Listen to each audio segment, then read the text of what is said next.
Welcome to the deep dive. We are jumping straight into, well, a pretty dense stack of sources today. Yeah, it's quite a collection. We've got ancient prayers, Yeah. prophetic warnings, gospel accounts, spanning millennia, really. But they're all linked, aren't they, by this really intense, urgent theme.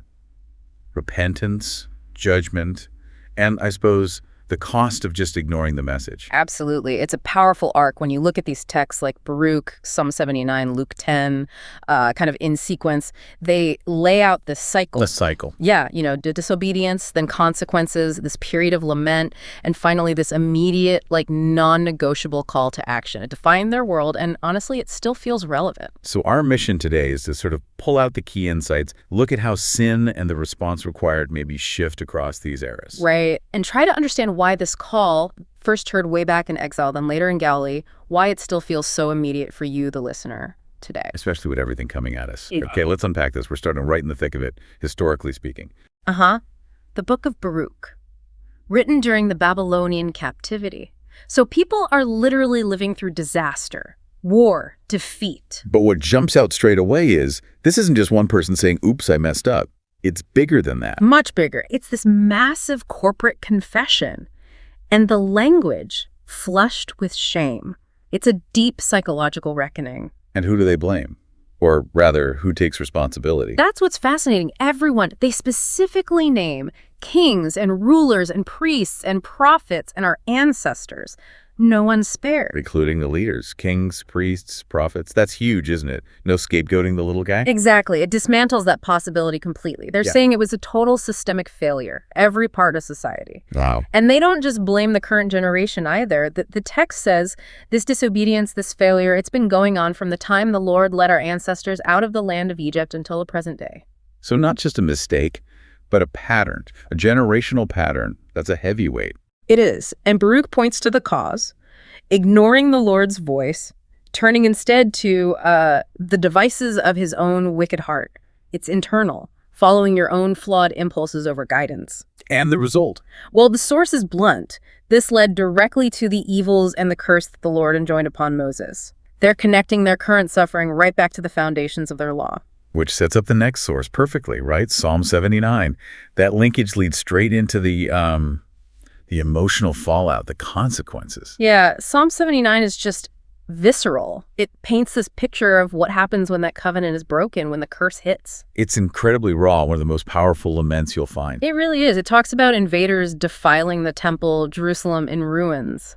But the details about the dead, that's what's truly devastating. That imagery, it's designed to stick with you, isn't it? Yeah. Their bodies left as food for birds and beasts. Mm-hmm. And that line, their blood poured out like water, and this hits hard, no one to bury them. Oh. In that world, proper burial was everything. Essential for honor, for the community's integrity, to be left unburied.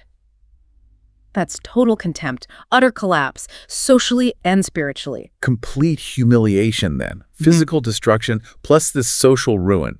They became, what was it, the reproach of our neighbors, the scorn and derision. Right. Total degradation. But here's the pivot, this utter low point. It becomes the springboard for their appeal. Ah, so they don't just stay in the guilt. No, they can't. The psalm shifts. They start questioning God. Oh, Lord, how long? Will you be angry forever? You feel the desperation. But hang on, did they just admit in Baruch they totally deserved it?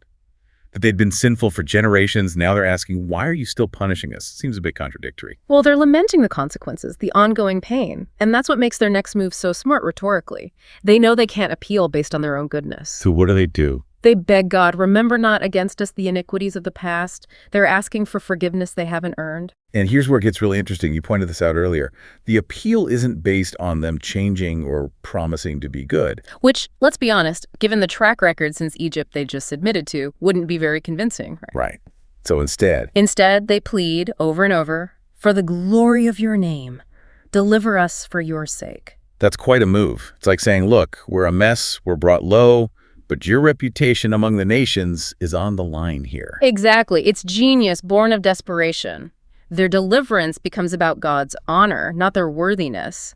It forces the issue, justice or mercy. Total surrender, really. Yeah. And that urgency, that need for an immediate answer, that feeds right into the Alleluia verse, doesn't it? Psalm 95. It does. It cuts through all the history and just lays it bare. If today you hear his voice, harden not your hearts. Today, the opportunity is now. Right.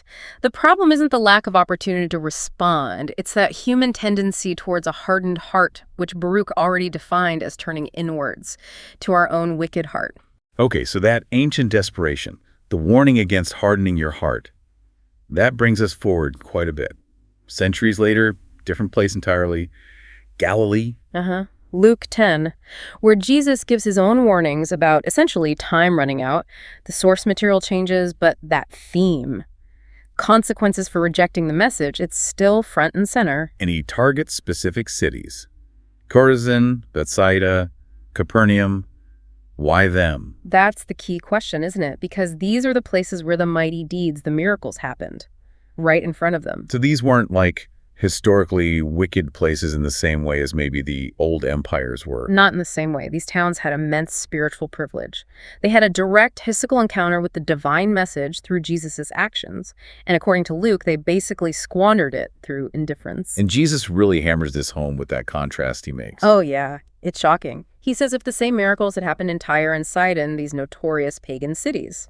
Which, for the audience then, must have landed like a grenade. Tyre and Sidon were symbols of Gentile pride, excess, sin. Exactly. Historical enemies, outsiders. Yeah. And Jesus says they would have repented long ago. Sackcloth and ashes, the whole deal. Wow. So the implication is their hearts were actually more receptive, even though they were pagan. In theory, yes. That's the point. Judgment is relative to opportunity. The closer you are, the more you see, the higher the stakes if you ignore it. Indifference becomes a bigger sin when you've seen the evidence. And the fate for Capernaum. It's severe, not exalted to heaven, but go down to the netherworld. That phrase signifies total ruin, destruction. It echoes the kind of devastation we heard about in Psalm 79. It's the ultimate reversal, based entirely on their non-response. Privilege means higher standards. Ignoring them leads to a bigger fall. And this whole section builds to that statement about the messenger, doesn't it? Connecting the dots. It does. Jesus says, whoever listens to you, listens to me. Whoever rejects you, rejects me. And whoever rejects me, rejects the one who sent me. That's powerful. It means indifference isn't neutral. Never neutral. Rejecting the messenger, ignoring the message, whether from an old prophet or from Jesus himself, it's portrayed as actively rejecting God. Okay, so pulling all this together, we've got generational sin, national catastrophe, desperate appeals, warnings about privilege and indifference. What's the takeaway for us now, for the listener seeking insight?